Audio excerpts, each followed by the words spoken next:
farming rather than ranching, but they let us farmers come to cowboy poetry gatherings because farmer poetry gatherings, the title lacks the romance, you know. So I have found that as a chicken-keeping farmer, I'd be called a flunk because I get attached to all my hens. And I avoid the sorting junk because I don't like to chop their skinny necks or do the feather picking. And this version has, someone's done it, has resulted in some strange travels with chickens.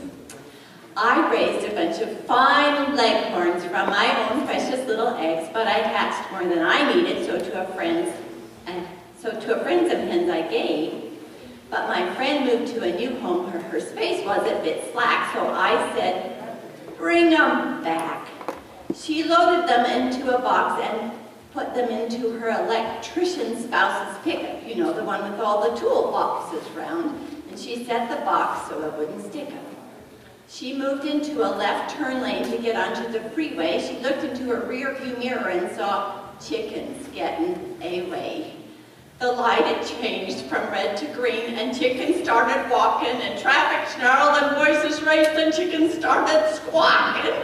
A passerby helped my friend in herding feathered friends, now foes, but it's hard to herd a flustered bird. She just goes wherever she goes. Well, they got him into a parking lot of a local restaurant, and the cook and help came out with cooking pots. All grabbed up hens and snatched him quick back into the box. The lid made solid with the weight placed upon the top, except one rooster that kept running around till in a car it popped. My friend grabbed it quick and threw it fast into a side mount toolbox. Down the freeway off she sped, loaded full to bear, sure to arrive with birds on board, back to the home they'd shared. She landed and let chickens out to stretch in their old home. But the one inside the side mount box was stiffened to the bone. The 20-minute ride inside had given it a licking, and with sun a-beating on the truck, the result was hot fried chicken.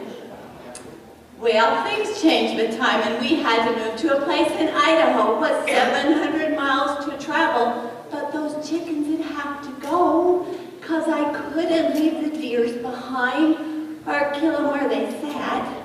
So I loaded them in pet taxis and put them in the back. We started at the dark of night and tried to travel fast, but as the sun began to rise, the rooster raised his mast. I'd hit a bump and he would crow, "Arr, arr, arr," thinking if he crowed enough, I'd let him out for sure.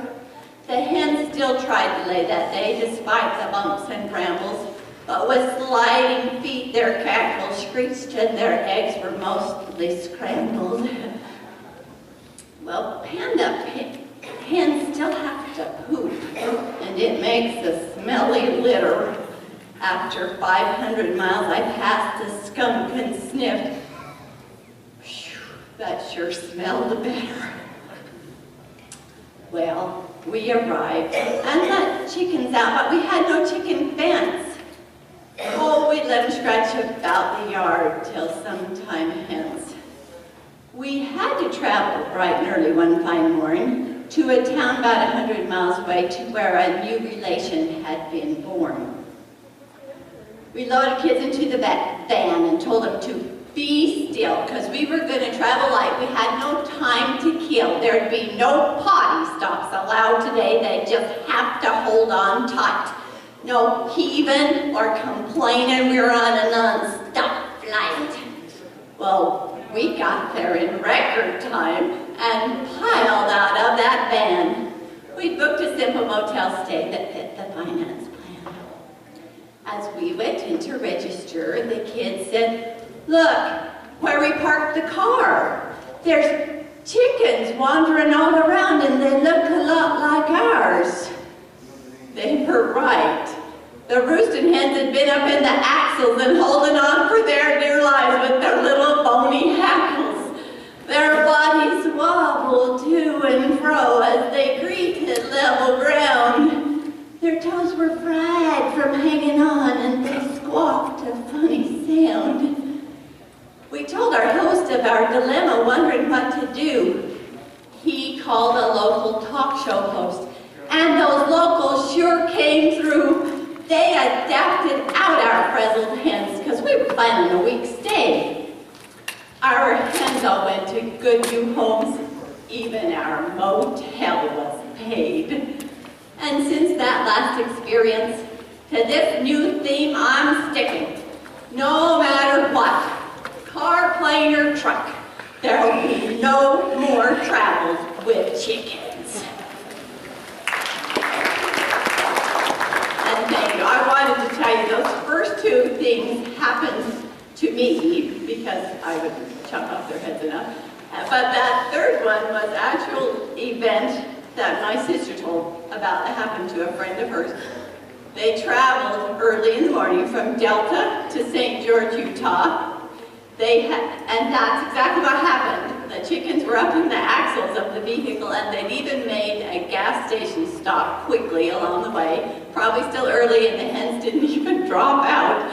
And they went to St. George, and sure enough, they had to adopt out the hens by way of a local radio station. So truth remains stranger than fiction, and I keep saying, when I run out of true stories, I'll start making them up, but so far I haven't had to.